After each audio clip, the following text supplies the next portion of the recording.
10 नवंबर 2020 प्रातः मुरली। ओम शांति। बाप दादा मधुबन। मीठे बच्चे, आत्मा को सतोप्रधान बनाने का फुरना फा रखो। कोई भी खामी कमी रह न जाए, माया गफलत न करा दे। प्रश्न, तुम बच्चों के मुख से कौन से शुभ बोल सदा निकलने चाहिए? उत्तर, सदा मुख से यही शुभ बोलो कि हम नर से नारायण बनेंगे, कम नहीं। हम ही विश्व के मालिक थे, फिर से बनेंगे। लेकिन यह मंजिल ऊंची है, इसलिए बहुत बहुत खबरदार रहना है। अपना पोता मैल देखना है। एम ऑब्जेक्ट को सामने रख पुरुषार्थ करते रहना है। हार्ट फेल नहीं होना है। ओम शांति। बाप बैठ रूहानी बच्चों को समझाते हैं। यहाँ जब याद की यात्रा में बैठते हो तो भाई बहन को कहो कि तुम आत्माभिमानी हो बैठो और बाप को याद करो। यह स्मृति दिलानी चाहिए। तुमको अभी यह स्मृति मिल रही है। हम आत्मा है, हमारा बाप हमको पढ़ाने आते हैं। हम भी कर्मेंद्रियों द्वारा पढ़ते हैं, बाप भी कर्मेंद्रियों का आधार ले इन द्वारा पहले पहले या कहते हैं बाप को याद करो। बच्चों को समझाया गया है कि यह है ज्ञान मार्ग, भक्ति मार्ग नहीं कहेंगे। ज्ञान सिर्फ एक ही ज्ञान सागर पतित पावन देते हैं। तुमको पहले नंबर का पाठ यही मिलता है। अपने को आत्मा समझ बाप को याद करो, यह बहुत ज़रूरी है। और कोई भी सत्संग में किसी को कहने आएगा नहीं। भल आजकल आर्टिफिशियल संस्थाएं बहुत निकली हैं, तुमसे सुनकर कोई कहे भी परंतु अर्थ समझ ना सके। समझाने का अक्ल नहीं आएगा। यह तुमको ही बाप कहते हैं कि बेहद के बाप को याद करो तो विकर्म विनाश हो जाए। विवेक भी कहता है यह पुरानी दुनिया है, नई दुनिया और पुरानी दुनिया में बहुत फर्क है। वह है पावन दुनिया, यह है पतित दुनिया। बुलाते भी है पतित पावन, आओ आकर पावन बनाओ। गीता में भी अक्षर मामेकम याद करो। देह के सर्व संबंध त्याग अपने को आत्मा समझो। या देह के संबंध पहले नहीं थे, तुम आत्मा यहाँ आती हो पाठ बजाने। गायन भी है, अकेले गए अकेला, अकेले आए अकेला जाना है। इनका अर्थ मनुष्य नहीं समझते। अब तुम प्रैक्टिकल में जानते हो। हम अभी पावन बन रहे हैं याद की यात्रा से। वह याद के बल से, यह है ही राजयोग बल। वह है हठयोग जिससे मनुष्य थोड़े समय के लिए तंदुरुस्त रहते हैं। सतयुग में तुम कितना तंदुरुस्त रहते हो, हठयोग की दरकार नहीं। यह सब यहाँ इस छीछी दुनिया में करते हैं।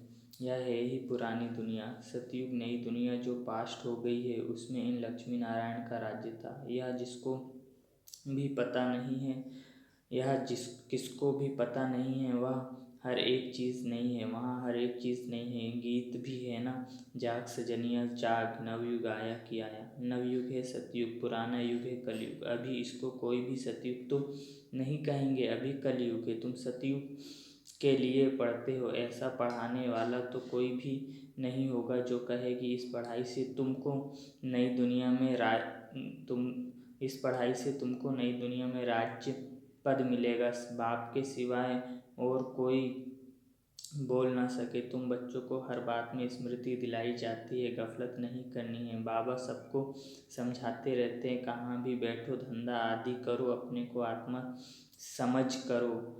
धंधे धोरी में जरा मुश्किलात होती है तो जितना हो सके टाइम निकाले याद में बैठो, तभी आत्मा पवित्र होगी और कोई उपाय नहीं। तुम राजयोग सीख रहे हो नई दुनिया के लिए। यहाँ वहाँ आयरन एजेड आत्मा जा न सके। माया ने आत्मा के पंख तोड़ डाले हैं। आत्मा उड़ती है ना, एक शरीर छोड़ दूसरा लेती है। आत्मा है सबसे तीखा रॉकेट। तुम बच्चों को यह नई नई बातें सुनकर वंडर लगता है, आत्मा कितना छोटा रॉकेट है, उनमें 84 जन्मों का पाठ नोंधा हुआ है। ऐसी बातें दिल में याद रखने से उमंग आएगा। स्कूल में विद्यार्थियों की बुद्धि में विद्या याद रहती है ना। तुम्हारी बुद्धि में अब क्या है? बुद्धि कोई शरीर में नहीं है, आत्मा में ही मन बुद्धि है। आत्मा ही पढ़ती है, नौकरी आदि सब कुछ आत्मा ही करती है। सिर्फ बाबा भी आत्मा है, परंतु उनको परम आत्मा कहते हैं। वह ज्ञान का सागर है, वह बहुत छोटी बिंदी है, यह भी किसको पता नहीं है। जो उस बाप में संस्कार है वही तुम बच्चों में भरे जाते हैं। अभी तुम योग बल से पावन बन रहे हो, उसके लिए पुरुषार्थ करना पड़े। पढ़ाई में फुरना तो रहता है कि कहाँ हम फेल ना हो जाएं। इसमें पहले नंबर की सब्जेक्ट ही यह है कि हम आत्मा सतो प्रधान बने, कुछ खामी न रह जाए, नहीं तो नापास हो जाएंगे। माया तुमको हर बात में भुलाती है। आत्मा चाहती भी है चाट रखो, सारे दिन में कोई आसुरी काम न करो, परंतु माया चाट रखने नहीं देती। तुम माया के चंबे में आ जाते हो। दिल कहती भी है पोता मेल रखो। व्यापारी लोग हमेशा फायदे नुकसान का पोता मेल रखते हैं। तुम्हारा तो यह बहुत बड़ा पोता मेल है, 21 जन्मों की कमाई है, इसमें गफलत नहीं करनी चाहिए। बच्चे बहुत गफलत करते हैं। इस बाबा को तो तुम बच्चे सूक्ष्म वतन में स्वर्ग में भी देखते हो। बाबा भी बहुत पुरुषार्थ करते हैं, वंडर भी खाते रहते हैं। बाबा की याद में स्नान करता हूँ, भोजन खाता हूँ, फिर भी भूल जाता हूँ, फिर याद करने लगता हूँ। बड़ी सब्जेक्ट है या इस बात में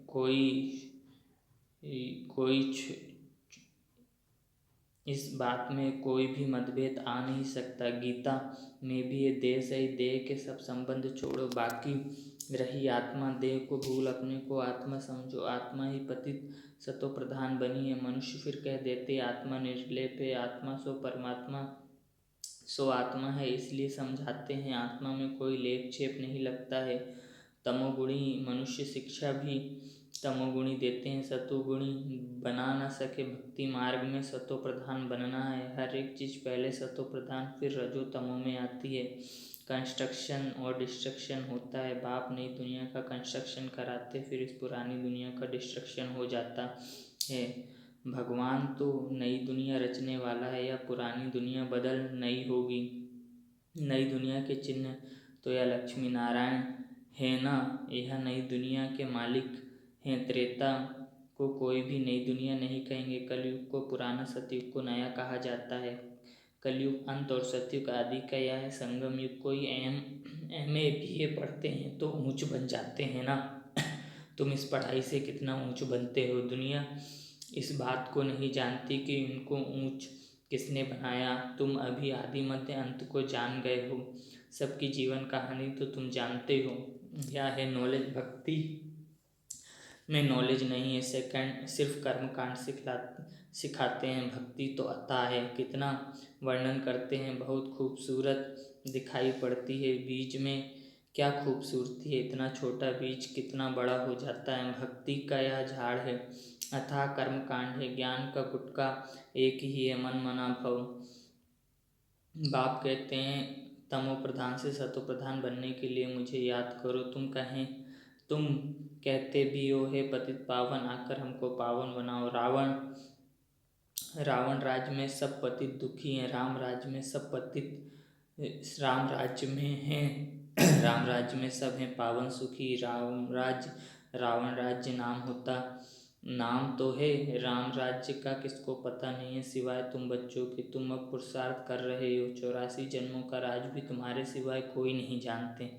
भल करके कहते हैं भगवान वाच मन मना भव। सो क्या ऐसे थोड़े ही कोई समझेंगे कि तुमने 84 जन्म कैसे पूरे लिए। अब चक्र पूरा होता है। गीता सुनाने वाले का जाकर सुनो। गीता पर क्या बोलते हैं, तुम्हारी बुद्धि में अब सारा ज्ञान टपकता रहता है। बाबा पूछते हैं आगे भी मिले हो। कहते हैं हाँ बाबा, कल पहले मिले थे। बाबा पूछते हैं और तुम उत्तर देते हो अर्थ सहित, ऐसे नहीं कि तोते मिसल कह देते। फिर बाबा पूछते हैं क्यों मिले थे, क्या पाया था। तो तुम कह सकते हो हमने विश्व का राज्य पाया था, उसमें सब आ जाता है। भल तुम कहते हो नर से नारायण बने थे, परंतु विश्व का मालिक बनना, उसमें राजा रानी और DT डिनास्टी सब है। उनका मालिक राजा रानी प्रजा सब बनेंगे, इसको कहा जाता है शुभ बोल। हम तो नर से नारायण बनेंगे, कम नहीं। बाप कहेंगे हाँ बच्चे, पूरा पुरुषार्थ करो, अपना पोता मेल भी देखना है। इस हालात में हम ऊंच पद पा सकेंगे व नहीं। कितनों को रास्ता बताया है, कितने अंधों की लाठी बना हूँ। अगर सर्विस नहीं करते तो समझना चाहिए हम प्रजा में चले जाएंगे। अपने दिल से पूछना है, अगर अभी हमारा शरीर छूट जाए तो क्या पद पाएंगे। बहुत बड़ी मंजिल है तो खबरदार रहना चाहिए। कई बच्चे समझते हैं बरोबर हम तो याद ही नहीं करते तो फिर पोता मेल रख कर क्या करेंगे। उसको फिर हार्ट फेल कहा जाता है। वह पढ़ते भी ऐसे ही हैं, ध्यान नहीं देते। मियाँ मिट्ठू बन बैठ नहीं जाना है जो पिछाड़ी में फेल हो जाए।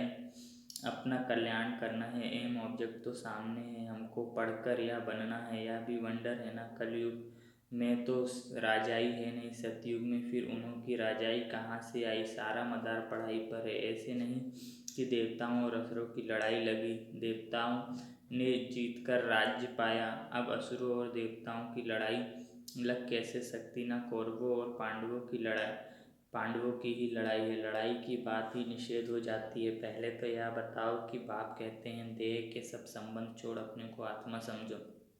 तुम आत्मा शरीर ही आई थी, अब फिर वापस जाना है। पवित्र आत्माएं ही वापस जा सकेंगी, तमो प्रधान आत्माएं तो जा न सके। आत्मा के पंख टूटे हुए हैं, माया ने पतित बनाया है। तमो प्रधान होने कारण इतना दूर होली पवित्र जगह जा नहीं सकते। अभी तुम्हारी आत्मा कहेगी कि हम असुर परम धाम के रहने वाले हैं। यहाँ यह 5 तत्वों का पुतला लिया है, पाठ बजाने के लिए। मरते हैं तो कहते हैं स्वर्गवासी हुआ। कौन? वहाँ शरीर गया या आत्मा गई? शरीर तो जल गया, बाकी रही आत्मा। वह स्वर्ग में तो जा नहीं सकती। मनुष्यों को तो जिसने जो सुनाया वह कहते रहते हैं। भक्ति मार्ग वालों ने भक्ति ही सिखलाई है, ऑक्यूपेशन का किसको पता नहीं है। शिव की पूजा सबसे ऊंच कहते हैं, ऊंचते ऊंच शिव है, उनको ही याद करो, सिमरण करो। माला भी देते हैं, शिव शिव कहते माला फेरते रहो। बिगर अर्थ माला उठाए शिव शिव कहते रहेंगे। अनेक प्रकार की शिक्षाएं गुरु लोग देते हैं, यहाँ तो एक ही बात है। बाप खुद कहते हैं मेरे को याद करने से विकर्म विनाश होंगे। शिव सिख मुख से कहना नहीं है। बाप का नाम बच्चा थोड़े ही सिमरण करता है। या है सब गुप्त, किसको भी पता नहीं है कि तुम क्या कर रहे हो। जिन्होंने कल पहले समझाया होगा वही समझेंगे। नए नए बच्चे आते रहते हैं, वृद्धि को पाते रहते हैं। आगे चल ड्रामा क्या दिखलाता है सो साक्षी होकर देखना है। पहले से बाबा साक्षात्कार नहीं कराएंगे कि यह होगा, फिर तो आर्टिफिशियल हो जाए। या बड़ी समझने की बातें हैं, तुमको समझ मिली है भक्ति मार्ग में, बेसमझ थे। जानते हो ड्रामा में भक्ति की भी नूंद है। अभी तुम बच्चे समझते हो, हम इस पुरानी दुनिया में रहने वाले नहीं हैं। स्टूडेंट को यह पढ़ाई बुद्धि में रहती है, तुमको भी मुख्य पॉइंट बुद्धि में धारण करनी है। नंबर 1 बात अल्फ पक्का करो, तब आगे चलो, नहीं तो फालतू पूछते रहेंगे। बच्चियाँ लिखती हैं फलाने ने लिख कर दिया है कि गीता का भगवान शिव है, या तो बिल्कुल ठीक है। भल ऐसे कहते हैं, परंतु बुद्धि में कोई बैठता थोड़े ही है। अगर समझ जाएं कि बाप आया है तो कहेंगे ऐसे बाप से हम जाकर मिले, वर्षा लेवे। एक को भी निश्चय नहीं बैठता, फट से एक की भी चिट्ठी नहीं आती। भल करके लिखते भी हैं कि नॉलेज बड़ी अच्छी है, परंतु इतनी हिम्मत नहीं जो समझे। वह ऐसा बाबा जिससे हम इतना समय दूर रहे, भक्ति मार्ग में धक्के खाए, अब वह बाप विश्व का मालिक बनाने आए हैं तो भाग आए, आगे चल निकलेंगे। अगर बाप को पहचाना है, ऊंचते ऊंच भगवान है, तो उनका बनो ना। समझानी देनी चाहिए जो कपाट ही खुल जाएं। अच्छा, मीठे मीठे सिकिले थे बच्चों प्रति माता पिता बाप दादा का याद प्यार और गुड मॉर्निंग। रूहानी बाप की रूहानी बच्चों को नमस्ते। और हम रूहानी बच्चों की रूहानी माता पिता मम्मा बाबा बाप दादा को याद प्यार गुड मॉर्निंग और नमस्ते। शुक्रिया बाबा, शुक्रिया आपका पद्मा पदम, शुक्रिया। धारणा के लिए मुख्य सार पहला, धंधा आदि करते आत्मा को पावन बनाने के लिए समय निकालना, याद की मेहनत करनी है। कोई भी आसुरी काम कभी नहीं करना है। दूसरा, अपना और दूसरों का कल्याण करना है। पढ़ाई पढ़ना और पढ़ाना है, मियाँ मिट्ठू नहीं बनना है। याद का बल जमा करना है। वरदान, साकार बाप को फॉलो कर नंबर 1 लेने वाले संपूर्ण फरिश्ता भाव। साकार बाप को फॉलो कर नंबर 1 लेने वाले संपूर्ण फरिश्ता भाव। विस्तार, नंबर 1 आने का सहज साधन है। जो नंबर 1 ब्रह्मा बाप है, उसी वन को देखो। अनेकों को देखने के बजाय एक को देखो और एक को फॉलो करो। हम सो फरिश्ता का मंत्र पक्का कर लो तो अंतर मिट जाएगा। फिर साइंस का यंत्र अपना काम शुरू करेंगे और आप संपूर्ण फरिश्ता देवता बन नई दुनिया में अवतरित होंगे। तो संपूर्ण फरिश्ता बनना अर्थात साकार बाप को फॉलो करना। स्लोगन: मनन करने से जो खुशी रूपी मक्खन निकलता है वही जीवन को शक्तिशाली बनाता है। स्लोगन: मनन करने से जो खुशी रूपी मक्खन निकलता है वही जीवन को शक्तिशाली बनाता है। अच्छा, ओम शांति।